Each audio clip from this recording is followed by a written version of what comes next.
Thomas. Good to see you. Thank you. Same. You were clearly frustrated by the performance and at times the attitude of the players against Andorra, you said. But what have the players said to you since? Have they kind of accepted that it fell well short of their own very high expectations? Yeah, I think that was common sense even straight after in the dressing room and on our way back. Common sense, we all shared the same feeling that we could have done better. There are always two sides of the medals. So even in a performance and when you're emotional and you don't like the performance and then how we played, we also have to look at the side where we created an XG of 4. So if we look at other top tier sides who played against Andorra, we created more XG than them. But we underperformed in converting, and we underperformed in converting chances, in being clinical, in the efficiency, and in the accuracy in our chances. We underperformed clearly in the physical input into the game, which we could see on the sideline, but could also see on the data. So we simply ran not enough. Clearly, I know that it's a deep block. I know that it's a 5-4-1 for the third time. To break down a well-organized team is always difficult. It will always be difficult. It becomes more and more difficult because teams, even lower teams, become more and more organized, better and better drilled. But even then, to have the physical input in possession, to have more high-intensity runs, to have more counter movements, more acceleration, deceleration, we were lacking that, and this is basically what we all felt. So no harm done. I mean, that's why we are here. We're critical with our performance. We were. There were some things like if we had a better result, if we had the same performance and we had a 4-0, maybe everyone would have felt differently. But if you don't have it, you accept the criticism. We have high demands to ourselves. So what did we do? What's the conclusion? We stay committed to our beliefs and committed to training. What we did yesterday was excellent performance and an excellent attitude in training. We watched tennis together, then we watched football together. It's good atmosphere. We're ready to go again on Wednesday, on Tuesday, and we are ready to have a good training session. I think we in the media, and I suspect the England fans as well, really appreciate how honest and direct you are in the way that you speak. You know, if it wasn't good enough, you say it wasn't good enough. Yeah. That's not always the case with football managers. They often protect their players an awful lot. How did the players take it? But I think also I protect my players. I said no names of players, and it's not an individual matter. But we as a team, we simply didn't match our own standards. And like I said, I didn't like the last 10 minutes because I felt at the sideline that we didn't play serious enough to win it in the end. What we needed to do in a World Cup qualifier. What I tell you, I already told before the team directly. So there are no messages that I give via a press conference. Everything I say here, I already said to the players. And why should we sugarcoat it? Why should I mean, you have been in the stadium. Why should I tell you that we had a good game and we are happy with what we did if we're not happy? So I think there's no harm done. We can handle criticism, and I always strongly believe that a group of football players, a team in football can speak honest to each other. I always include myself. It's always a we message that we try to give, and now it's on us to do better. The attitude towards training, the attitude in camp, the commitment of the players was outstanding. Everybody wanted to be there. Everybody wanted to be involved. Everybody wanted to start. We really wanted to play. They wanted to play this game, and then got a little bit stuck. We take our analysis from this and try to do better, of course. You had a lot of goals and aims in this camp. It wasn't just about a World Cup qualifier against Andorra. Of course, that was the focus at the end of that week in Spain.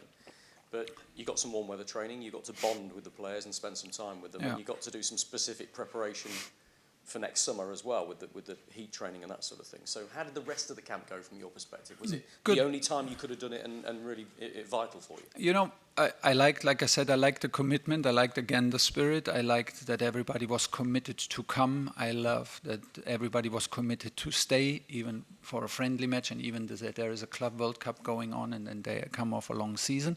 But it felt a little bit like a pre-season a week, players coming from holidays.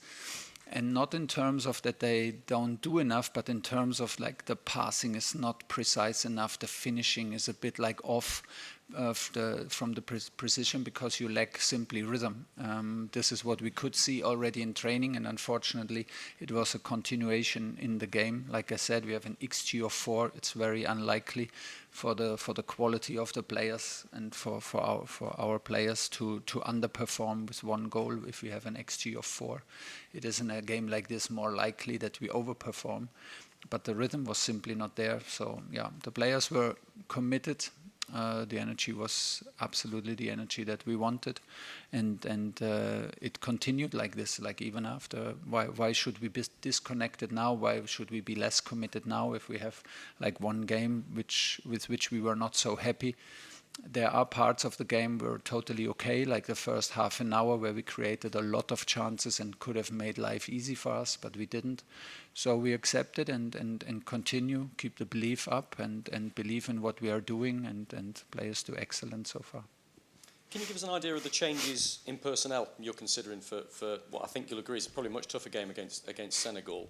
And has that performance against Andorra changed any of your plans going into this? It always does. It always does, because you always the next game is the most difficult game, and this is the game where we have our conclusions from, and then we react, of course, to this game. You react to injuries, you react to minor problems, you react to performances, and then we build a team for tomorrow.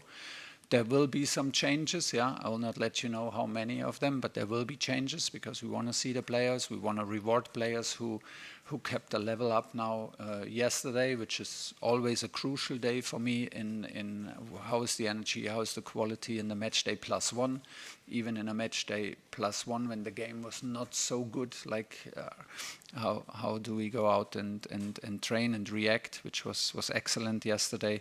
So yeah, we see some fresh legs, we will see some new faces, tough opponent, very physical opponent, high quality individually. They play in top clubs throughout the whole team, throughout the whole pitch. There's high level quality, a lot of intensity, very physical team.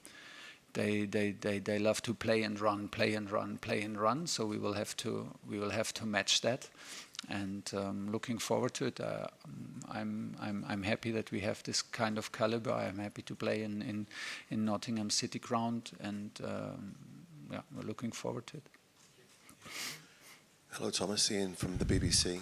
Do you think you learnt more from a 1-0 win and the way that they struggled towards the end than maybe had you won convincingly 4-5-0 at the weekend? Not sure. I would have preferred the other way, but yeah, it is like this. Like, and in the end, like I said, there's also we kept 3 clean sheets. We have 3 wins in 3 matches, so there's no reason to only look at the negative side of things. In the emotion after the match, we were very critical, which is also fair enough, and maybe also good to improve. Yeah, we have takeaways. It is a learning at the moment. I think today will be our 11th training session together. This is basically 1.5 weeks in club football in the pre-season. So here it is half a year. So we need to worship training. We need to worship every minute in matches, and of course we learn stuff without exaggerating and without over-interpreting. But yeah, clearly it's good to see the players in tight situations, like also in moments where things are not so easy. So yeah, we learn from. In the moment, it's a big learning, of course. The 11 training sessions certainly offers context, When will we see, though, the brand of football that you're happy with? Are you impatient? Do you want it to happen now? I'm very impatient, which is not always a good thing. I'm always impatient because you step out into a stadium, even if maybe the fixture itself is for the players after a season, after big finals, after European finals, after fighting for Champions League places in the biggest league, is maybe not the most exciting fixture.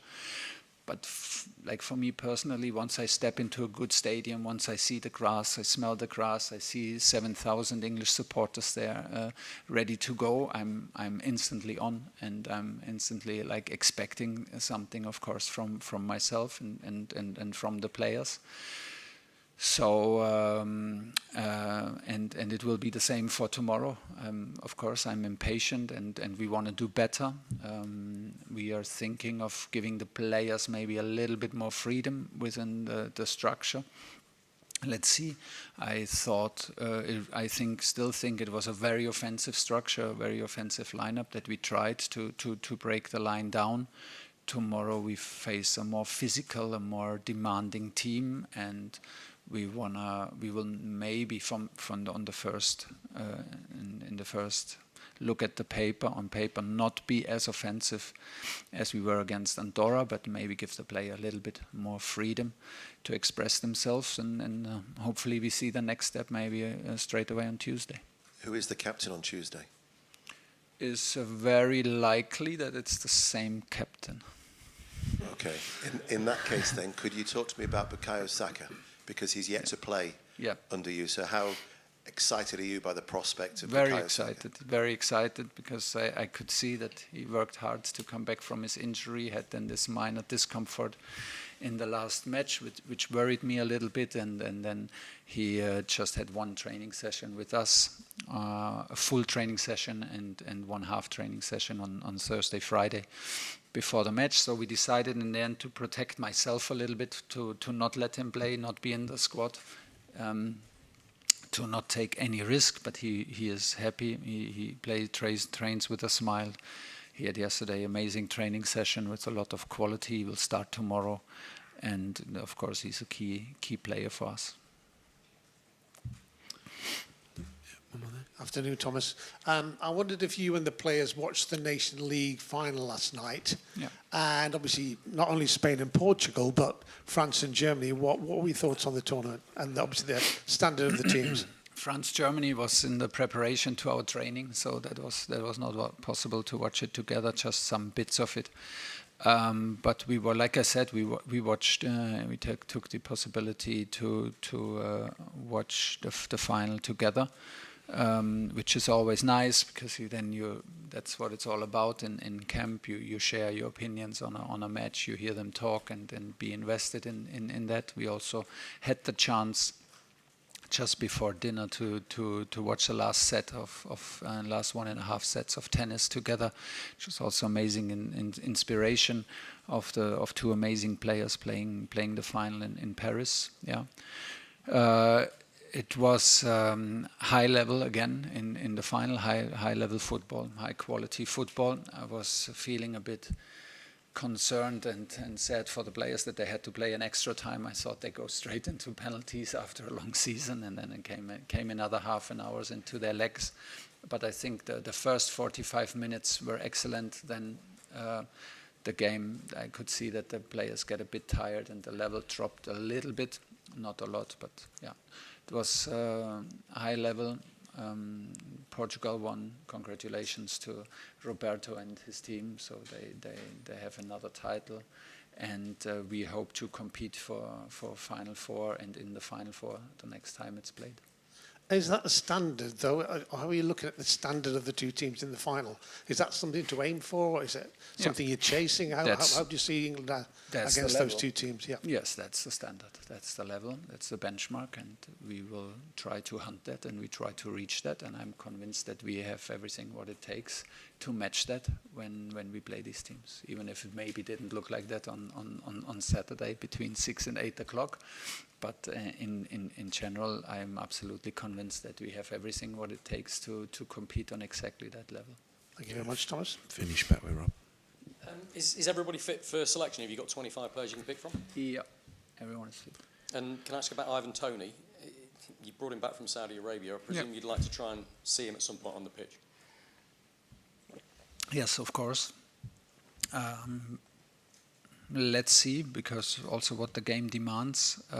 First of all, it was the most important that we get to know him as a personality and how he interacts with the group, and what he can show us in training, which was pretty clear that what he can do. He's a goal scorer. He's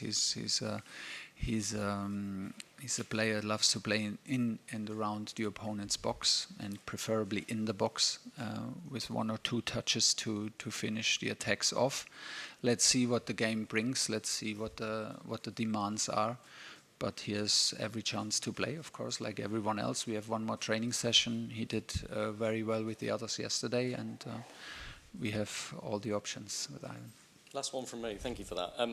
A lot of the players we've talked about the Club World Cup, a lot of them are going to be heading away immediately after this game tomorrow night with Senegal. And you've made it clear, very little time with the players. You need every minute you can get with them, so England has to come first. Will that workload for those particular players who are going away come into your thinking at all tomorrow? Yeah, it will be. It did already, and it will be in our thinking for the players. But we will not forget also what we want to have and we want to see. And I think this is there's no problem in it. Okay, thank you very much, everyone. Thank you. See you tomorrow. Thanks, Tom.